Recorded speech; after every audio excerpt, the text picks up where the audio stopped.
Hello, wonderful students. Today I'm going to read to you a story about a famous scientist who invented many things and always asked themselves questions. As I read this story to you, I want you to be asking yourself questions. Some of the questions I want you to be thinking about are, who were the characters in this story? And where did the story take place? Where did the story happen? And what events happened? So let's begin and have a great time reading The Little Plant Doctor, a story about George Washington Carver, and it was written by Jean Marzallo and illustrated by Kevin Wilson Max. Let's begin. I'm a very old tree. I live in Diamond, Missouri. Old trees like me have stories to tell. My favorite story is about a little boy named George Carver. He came to visit me long, long ago when this place was just a farm. I was little then. George came right up to me and said, "Little tree, we're the same size." Then he smiled and said, "I have an idea."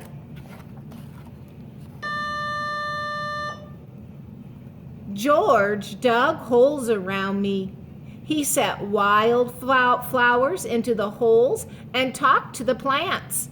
If a flower drooped, George asked, "What's the matter?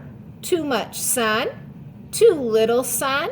He moved some plants from sun to shade and others from shade to sun. He studied how much water they needed. "Do you need more water?" he asked, "or less water?" And here he is studying the plants and asking himself lots of questions. George studied the leaves, the stems, the roots, and the root ball, and this is the root ball right here that he's holding, of each plant. A root ball is the ball of soil that clings to a plant when it is lifted from the ground. George handled his plants carefully because he didn't want any part to break. "I wish I could go to school," he said.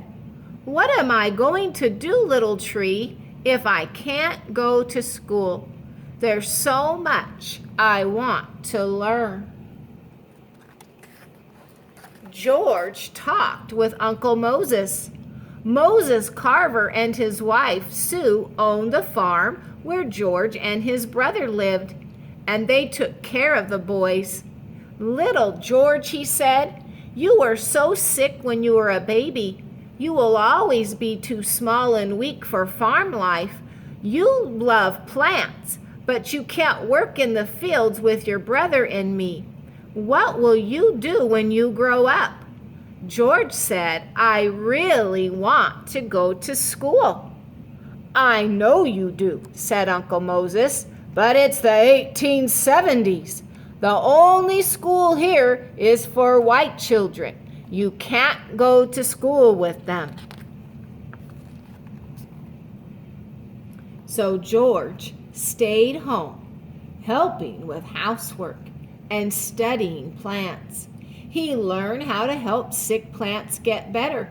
He cured sick plants for people like this neighbor whose flowering plant wouldn't bloom anymore.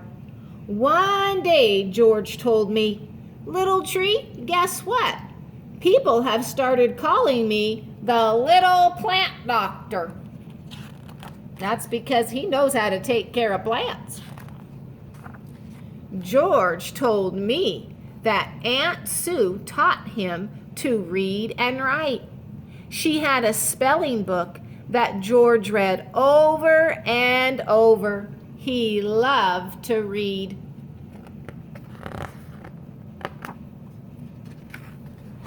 Years passed, and notice the tree is getting bigger. Years passed. One day when George Carver was about 12, He came to tell me some good news. I'm going to school, he told me. He said that he was going to a school 8 miles away in Neosho. George gave me a hug and said, I will miss you, little tree. I was sad not to see George anymore. His garden died because nobody took care of it. How could they? No one knew where it was except me. Then one day, George Carver was a young man. Then one day when George Carver was a young man, he came back for a visit. Little tree, he said, you're so big now. Guess what? I'm going to college. I'm going to study painting, singing, and plant science. George told me he had given himself a middle name. His name now was George Washington Carver. I always wonder why George picked that middle name. I've heard some people say that he might have called himself George Washington Carver after the first president of the United States. They think that maybe he had a hunch that someday he too would be famous. I'm just a tree, so I don't know what a president is, but I do know that George Washington Carver did become famous. How do I know that? Because so many people now come to see where he grew up. The Carver Farm is a big park now. It's called the George Washington Carver National Monument. Today, park rangers take people on tours through the park. They tell school children that George Washington Carver became one of the most famous scientists ever. He worked and taught at Tuskegee Institute in Alabama. He worked in the laboratory where he found new uses for peanuts and sweet potatoes. George Washington Carver was also kind. He gave his ideas away for free because he wanted to help people. I'm glad to see that black and white children go to school together today. The children and I listen to the park ranger say, this tree may have been little when Dr. Carver was a boy. Maybe this tree saw his secret garden. And there's the beautiful tree. I did, I say, but they don't hear me as they move down the path to see the Carver house on the farm where George grew up. Maybe someday you'll come and visit me at the George Washington Carver National Monument in Diamond, Missouri. I don't know what a computer is, but the ranger says that you can use one to learn more about the park. Since George Washington Carver always loved to learn, I wonder if he would have loved computers as much as he loved books. What do you think? And that is called The Little Plant Doctor. Boys and girls, I challenge you to listen to this story again. Ask yourself questions, and then your job today is to answer these questions in complete sentences. Now remember, go back and listen to the story again and look for the evidence to answer these questions. The first question, read with me. Who were the characters? And write in a complete sentence. The characters in the story were, and then list the characters. Where did the story take place? And at the end of the book again, if you pause the video and listen to me read this part again, you will hear where that story took place.